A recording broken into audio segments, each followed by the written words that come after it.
মাধবী মার্মা, মহিলা আসন 34। ধন্যবাদ মাননীয় স্পিকার। আমার প্রশ্ন হচ্ছে গিয়ে পার্বত্য চট্টগ্রামে যে আমাদের 11টি জাতিগোষ্ঠী আছে, আমরা তাদের নিজস্ব ভাষা সংস্কৃতি যারা আমরা পালন করে আসছি, তার জন্য একটা ইনস্টিটিউট আছে আমাদের হিলে এবং সারা বাংলাদেশেই আছে, যেটা আমাদের বান্দরবানে যেটা আছে সেটা হচ্ছে গিয়ে ট্রাইবাল সাংস্কৃতিক ইনস্টিটিউশন বা উপজাতীয় সাংস্কৃতিক ইনস্টিটিউশন বলে একটা আছে, যেটা পরবর্তীতে নৃগোষ্ঠী সাংস্কৃতিক ইনস্টিটিউশন নামে পরিচিত হয়ে গেছে। এবং এখানে যে কালচারাল অ্যাক্টিভিটিসগুলো চালু আছে এবং ভাষার চর্চার যে কার্যক্রম চালু আছে সেটা খুবই অপ্রতুল এবং খুবই ধীর গতিতে চলছে। তো আমার মাননীয় সাংস্কৃতিক বিষয়ক মন্ত্রীর কাছে প্রশ্ন হচ্ছে যে এই কার্যক্রম গতিশীল করার জন্য ওনার আরও ভবিষ্যতে কোনো রকম কোনো পরিকল্পনা আছে কিনা। ধন্যবাদ। মাননীয় মন্ত্রী। মাননীয় সংসদ সদস্য, আপনাকে ধন্যবাদ এই প্রশ্ন উত্থাপনের জন্য।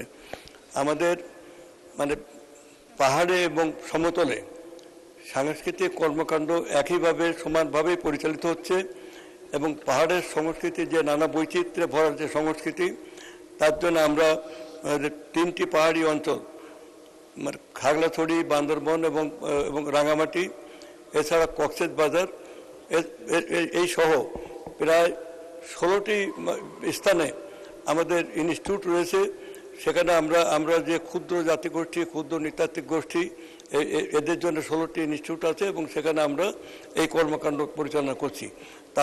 তাদের সংস্কৃতির যে নানামুখী ইয়েতে তাদের আহার, তাদের পরিচ্ছদ, তাদের খাদ্যদ্রব্য, তাদের গান বাজনা, তাদের নৃত্যকলা এবং এর সাথে সমতলে এটাকে সমন্বয় করে আমরা একটা অভিন্ন জাতি গঠনের যে পরিকল্পনা, যেটা আমাদের অভিন্ন জাতি গঠন এবং জাতিসত্তার অগ্রগতি, সেটা আমরা করতে চাই।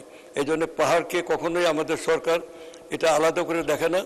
পাহাড় আমাদের বরং আমাদের অনেক শিক্ষা দিতে পারে। পাহাড়েই এক সময় সাঁওতাল বিদ্রোহ হয়েছে, পাহাড়েই এক সময় নানা ধরনের সংগ্রাম ঐতিহ্য ছড়িয়ে আছে। তারা তাদের জাতিসত্তা উন্নয়নের জন্যে, জাতীয় স্বাধিকার রক্ষার জন্যে, আমাদের স্বাধীনতা সংগ্রামে পাহাড় এবং সমতলের নৃতাত্ত্বিক গোষ্ঠীর সংগ্রাম কখনো অভিন্ন করে দেখার মতো বিষয় নয়। আমরা একটা ঐক্যবদ্ধ জাতি এবং সেই জাতীয়তা এবং বাংলাদেশি জাতীয়তাবাদের যে ভিত্তি, সেটা হচ্ছে আমাদের ডিউটি হচ্ছে to safeguard our national interest, to protect our national economy, এবং সেইটাই আমরা করে চলেছি। আপনাকে ধন্যবাদ মাননীয় সংসদ।